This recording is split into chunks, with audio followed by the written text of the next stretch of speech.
O Evangelho, como me foi revelado por Maria Valtorta, capítulo 387. Em Gálgula, o mendigo Ogla e os escribas tentadores. Os apóstolos comparados às 12 pedras do prodígio de Josué. Valtorta descreve a visão do dia 18 de fevereiro de 1946. Não sei como Gálgula estará agora, no momento em que Jesus nela vai entrar. É como uma das cidades comuns da Palestina, mas muito populosa e situada sobre uma colina de pouca altura, coberta quase toda de vinhedos e olivais. O calor do sol é tão forte aí que os próprios cereais só podem ter a sua vez quando tiverem sido semeados aos lances, por baixo das árvores ou por baixo das fileiras das plantas, e eles amadurecem, apesar das copas frondosas, porque elas já estão bem torradas pelo sol, o que também já nos lembra que a presença do deserto está perto. Poeira, vozearia, sujeira é a confusão de dia da feira. E inexoráveis como o destino estão os zeladores de costume e os nunca convictos fariseus e escribas que estão discutindo e fazendo largos gestos, querendo assim passar por muitos sábios. Eles estão no melhor canto da praça e fingindo não terem visto Jesus que passa ou não o conhecerem. Jesus continua indo para a frente a fim de ir tomar uma refeição em alguma pequena praça de segunda classe, já na periferia da cidade que está toda ensombreada pelo entrelaçamento dos ramos de árvores de várias espécies. Tenho a impressão de que seja aqui uma parte do morro que há pouco tempo teria sido incluída dentro dos limites da cidade e que por isso conserva ainda aquela lembrança do seu estado nativo.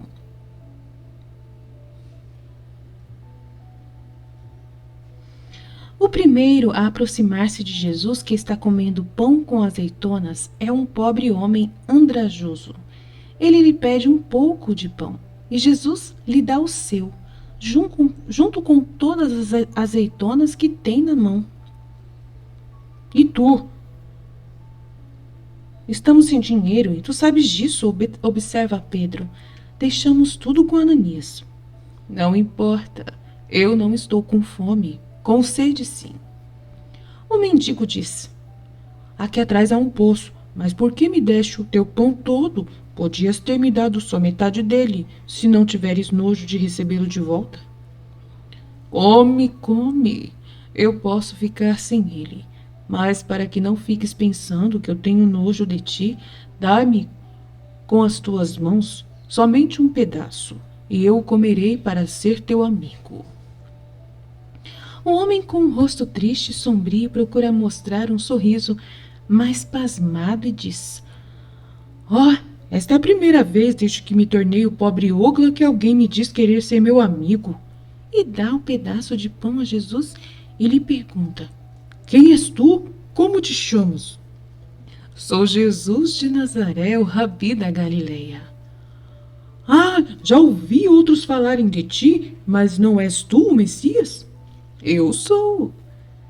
E tu, Messias, és tão bom assim com os mendigos? O tetrarca faz que seus servos batam em nós se nos vir andando pelo caminho. Eu sou o Salvador. Não bato, mas amo. O homem olha para ele com um olhar parado. Depois começa a chorar. Por que estás chorando? Porque eu quereria ser salvo. Não estás mais com sede, Senhor? Eu te levaria ao poço e lá eu te falaria. Jesus percebe que o homem lhe quer confidenciar alguma coisa e se levanta dizendo: vamos. Eu também vou. Deixa escapar Pedro. Não, eu volto logo. Por outro lado, é preciso que se tenha amor a quem se arrepende. Vai com o homem para trás de uma casa, depois da qual se estende a campina. Ali está o poço, bebe e depois me escuta. Não, homem, desabafa-te tu antes comigo da tua ansiedade, e depois eu beberei. E talvez ficarei tendo uma fonte até mais doce do que a água da terra para matar a minha sede. Que fonte é essa, mestre? o teu arrependimento. Vamos lá para debaixo daquelas árvores. Aqui as mulheres nos ficam observando. Vem! E lhe põe a mão sobre o ombro e o faz andar para a frente, para debaixo de umas viçosas oliveiras. Como sabes que eu sou culpado e que estou arrependido? Oh, podes falar e não fiques com medo de mim.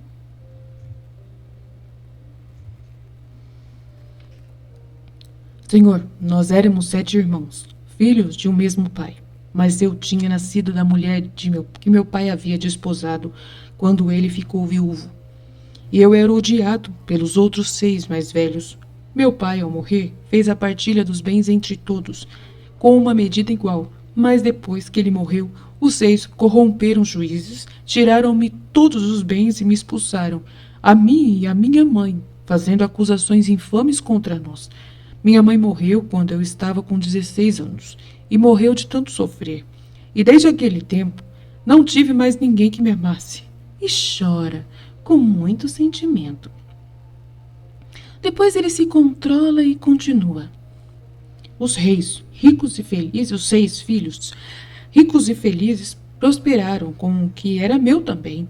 E eu ia morrendo de fome porque havia ficado doente ao ter que dar assistência à minha mãe consumida. Mas depois os feriu, um por um. Mas Deus os feriu um por um. Eu os amaldiçoei tanto e tanto os odiei que as minhas pragas caíram sobre eles. Estava eu fazendo mal? Com certeza eu sei disso. Eu estava sabendo, mas como poderia eu deixar de odiá-los e de amaldiçoá-los?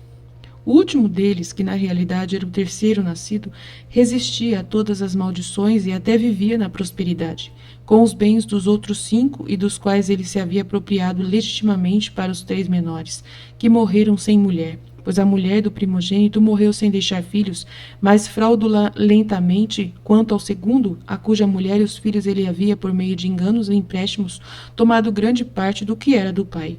E quando ele, por acaso, se encontrava comigo em alguma das feiras a que eu ia como servo de um homem rico para vender alguma mercadoria, ele me insultava e me dava bordoadas. Certa tarde eu me encontrei com ele. Ele estava sozinho.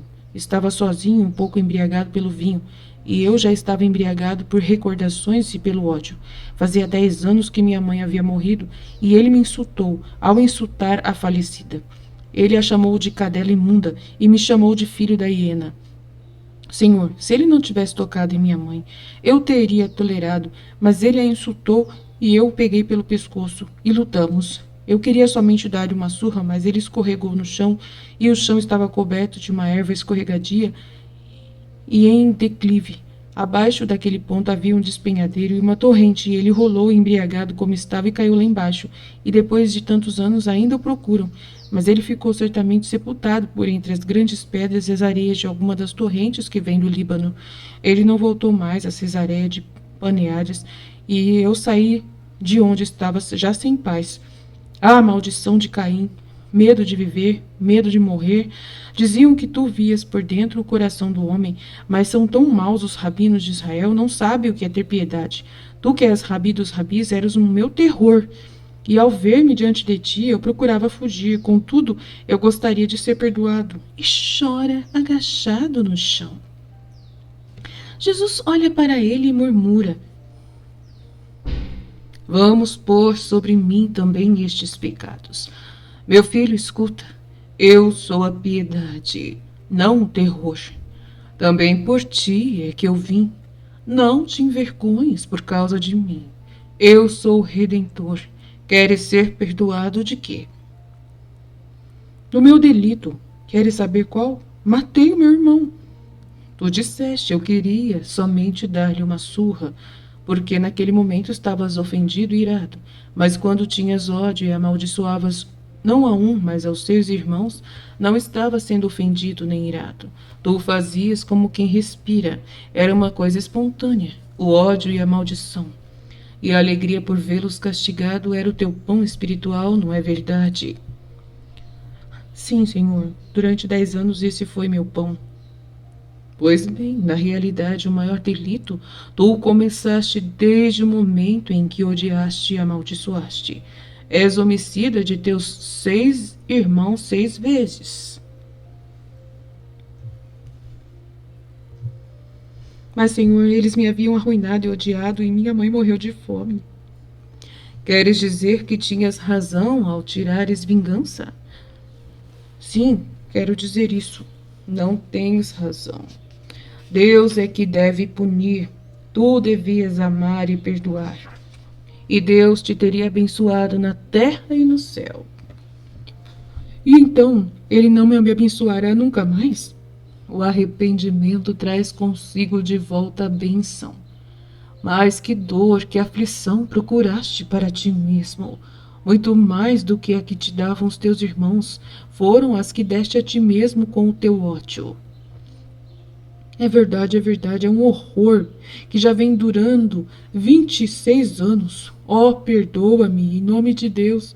Tu estás vendo como eu sinto em mim a dor pela culpa? Eu nada peço para a minha vida, eu sou mendigo e doente, mas assim eu quero ficar para sofrer e espiar. Dá-me, pois, a paz de Deus. Tenho feito sacrifícios no templo, sofrendo até fome para juntar algum dinheiro para o holocausto. Mas eu não podia falar em meu delito e não sei se terá sido aceito o sacrifício. Foi nulo. Ainda que cada dia tivesses oferecido um que te adiantaria isso se o imolavas com mentira?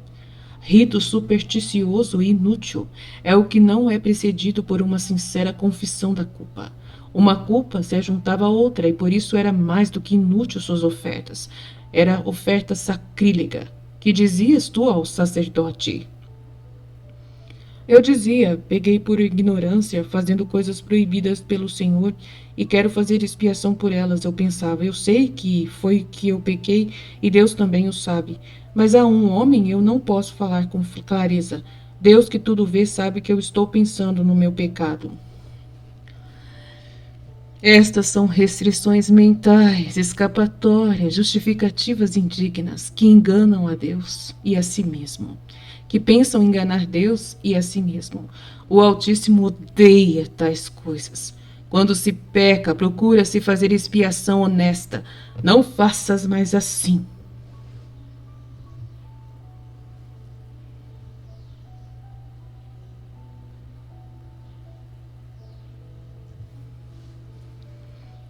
Não, Senhor. E estarei perdoado? Eu deveria ir confessar todas as coisas uma por uma, ou pagar com a vida que eu tirei. A mim me basta morrer com o perdão de Deus. Estás vivo para espiar. Não poderias dar de novo o marido à viúva e nem o pai aos filhos.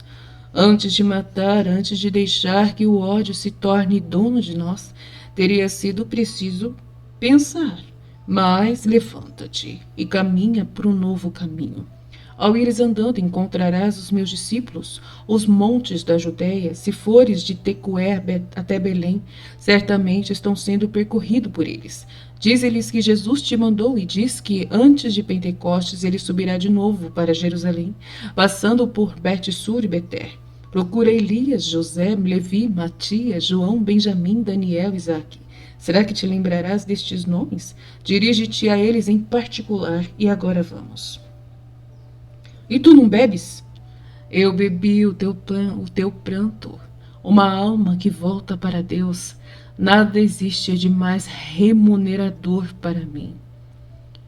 Então eu estou perdoado? Não me odeias mais? O homem se inclina de novo, pois ele se havia posto de pé e beija os pés de Jesus.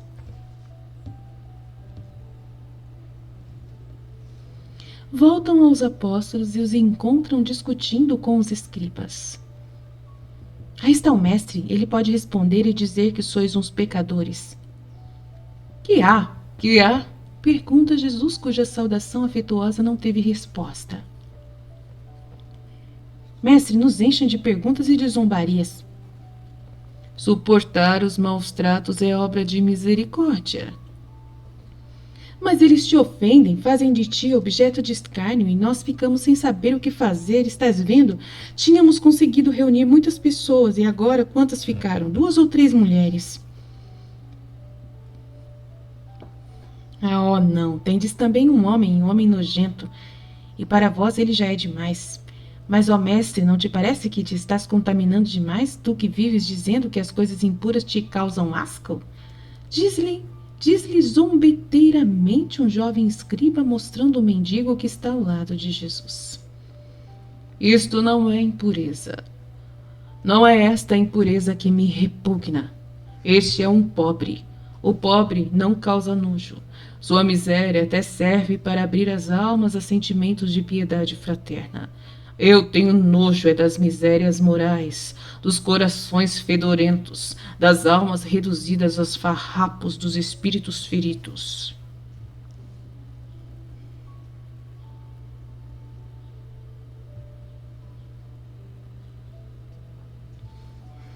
E sabe se este não é um deles? Sei que ele crê e espera em Deus e em sua misericórdia, agora que ele a conheceu. Ele a conheceu? Aonde ela mora? Dize-o a fim de que nós também vamos até lá para vermos o rosto dela. Ha! O Deus terrível para o qual Moisés nem ousava olhar deve ter uma bem terrível face, mesmo quando usa de misericórdia, a não ser que depois de tantos séculos o seu rigor se tiver abrandado. Replica o jovem escriba e se ri com um riso mais hostil do que uma blasfêmia. Eu que estou te falando sou a misericórdia de Deus. Grita Jesus, que se ergueu irradiando poder em seus olhos e gestos. Não sei como é que o outro não sente medo. Mas se ele não chega a fugir dali, também já não sabe mais dizer sarcasmos e fica calado, enquanto um outro está vindo para substituí-lo, dizendo: ó, quantas palavras inúteis! Nós quereríamos somente poder crer, não pediríamos mais nada, mas para crer precisamos ter provas. Mestre, sabes tu o que é gálgula para nós? E crês que sou algum tolo? De Jesus, e tomando o tom de um salmo, lentamente e um pouco arrastado, começa assim. E Josué, tendo-se levantado antes do clarear do dia, levantou o acampamento. Partiram de Sitim ele e todos os filhos de Israel, e chegaram ao Jordão, onde ficaram 3 dias, no fim dos quais os arautos percorreram o acampamento, gritando: quando virdes a arca da aliança do Senhor vosso Deus, levada pelos sacerdotes da estirpe de Davi, partir vós também, e acompanhai-vos, mas entre vós e a arca haja um espaço de 2000 côvados, a fim de que possais ver de longe, e enxergar o caminho pelo qual deveis caminhar, por não terdes passado por ali nunca. E basta, a lição tu sabes. Agora, pois, correríamos de ti para podermos crer um milagre igual. No templo, durante a Páscoa, ficamos aturdidos pela notícia levada por um barqueiro que tu havias feito parar um rio na cheia. Agora, então, se por um homem qualquer fizeste aquilo, para nós que somos muito mais do que um homem, faz então aquele milagre de descer até o rio Jordão com os teus e atravessá-los a pé enxuto como Moisés no Mar Vermelho e Josué em Gálgula. Vamos, os sortilégios só impressionam os ignorantes, mas nós não seremos seduzidos pela tua necromância, ainda que tu, como é sabido, conheces os segredos do Egito e as fórmulas mágicas. Eu não preciso disso. Vamos descer até o rio e creremos em ti. Está escrito: não tentarás ao Senhor teu Deus. Tu não és Deus, é um pobre louco. És alguém que subverte as turbas ignorantes. Com elas é fácil, pois Bezebu está contigo, mas conosco, dotados que somos por poderes de exorcizar, tu és menos que nada. Arrota orgulhoso um escriba.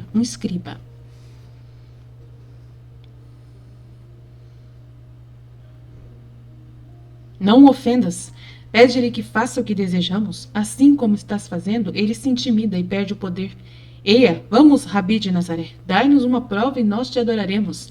Diz fingidamente um velho escriba, e assim com sua falsa brandura ele investe contra Jesus mais do que os outros com sua visível ferocidade.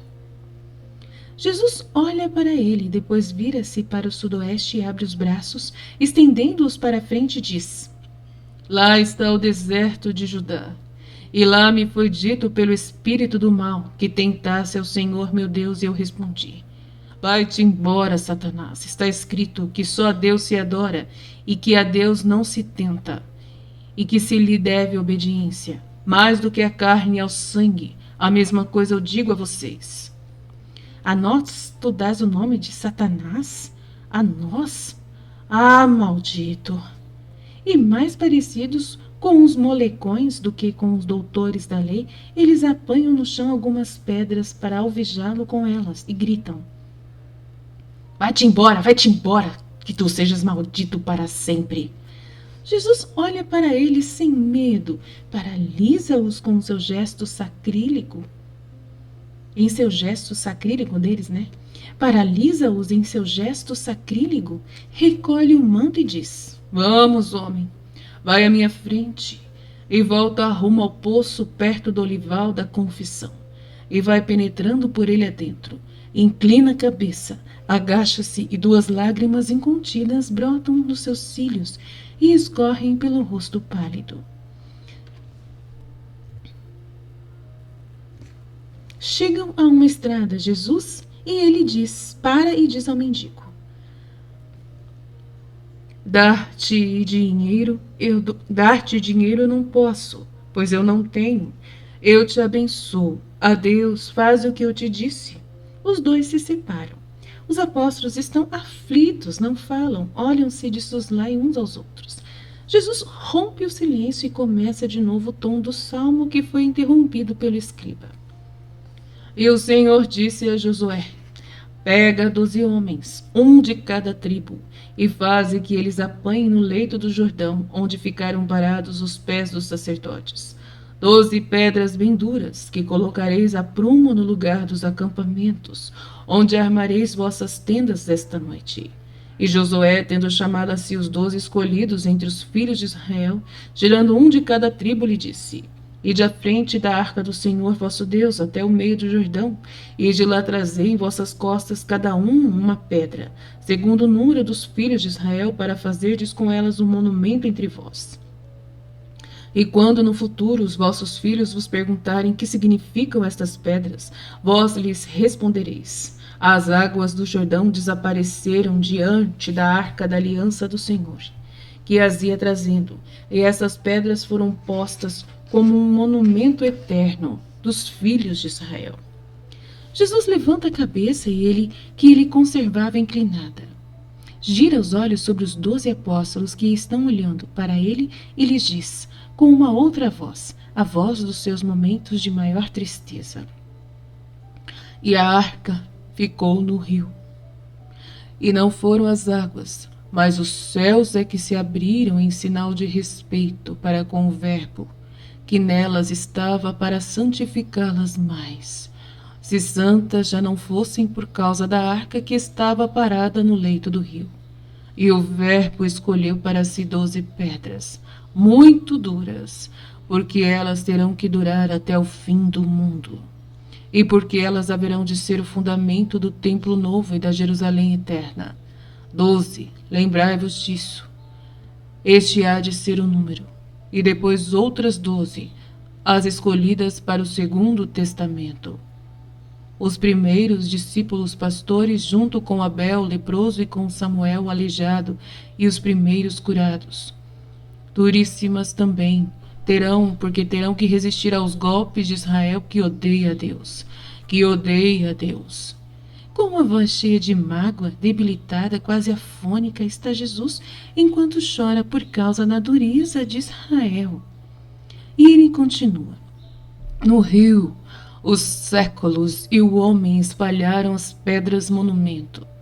As primeiras e as segundas pedras serviram para todos os usos, e para fazer raiva aos demônios que não estão somente no inferno, mas também dentro dos homens, e não podem mais ser reconhecidas. Algumas delas serviram até para matar, e quem é que me diz que as pedras jogadas contra mim não são fragmentos das pedras duríssimas, separadas por Josué? Duríssimas inimigas, mais duríssimas. Também entre os meus haverá os dispersos que servirão de calçada para os demônios que pisam sobre mim, e se tornarão pedras para atingir-me, e não serão mais as pedras escolhidas, mas Satanás. Ó Tiago, meu irmão, duríssimo é Israel para com o Senhor. Coisa nunca vista, Jesus oprimido por não sei qual desconforto, inclina-se sobre o ombro de Tiago e o abraça chorando. E assim termina a visão Fiat. Os céus que se abriram, nota, refere-se ao seu batismo. As 12 pedras, os apóstolos, são anotações de Maria Valtorta em uma cópia datilografada. E assim termina a visão Fiat.